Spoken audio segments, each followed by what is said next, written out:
I was officially diagnosed at 13 years old, and that was pretty much 27 years ago, so it's been quite a long time.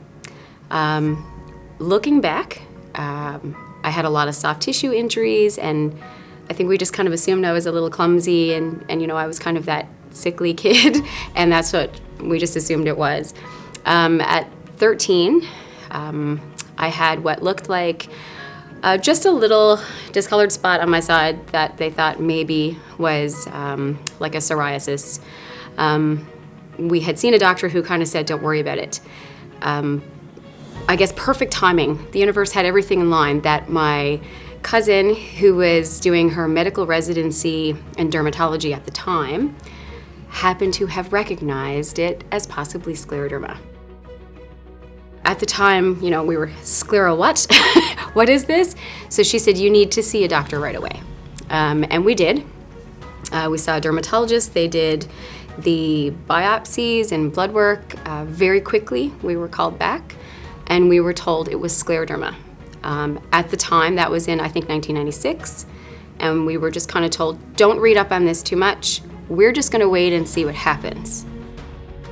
At the time, it was difficult because in 1996, your prognosis wasn't good.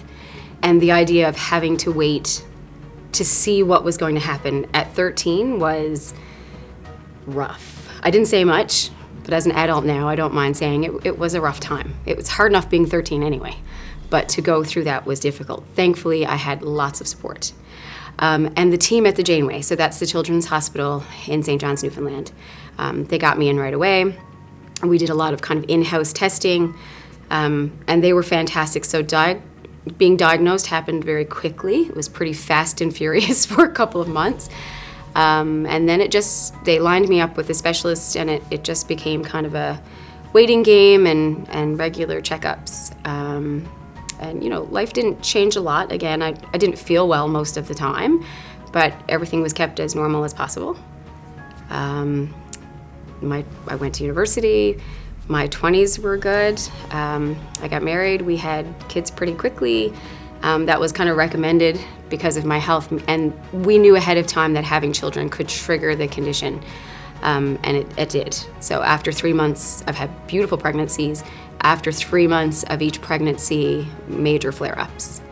And again, life is busy with 2 boys, and I'm teaching, and we're just busy. So, but now at this age, I think I can reflect a little more on it. We decided to come to the conference, and I think now I'm ready to just kind of get involved and talk to people about it and really, share my story with people, and I guess advocate as much as we can. Newfoundland is a small population anyway, and there's just not many of us with this condition, and we're so sparsely spread across the island that I can't jump in my car and just go talk to one of the girls who has it now, but I've met them, so we do have that connection, which is really important because it's a very isolating condition. I think what I wasn't prepared for was the emotional side of it. Like I said, 27 years with this, it's just part of who I am now. That's it. And then listening to some of the speakers and talking to some of the people, it brought back some of those original emotions I think that I had kind of forgotten about. So it's been amazing.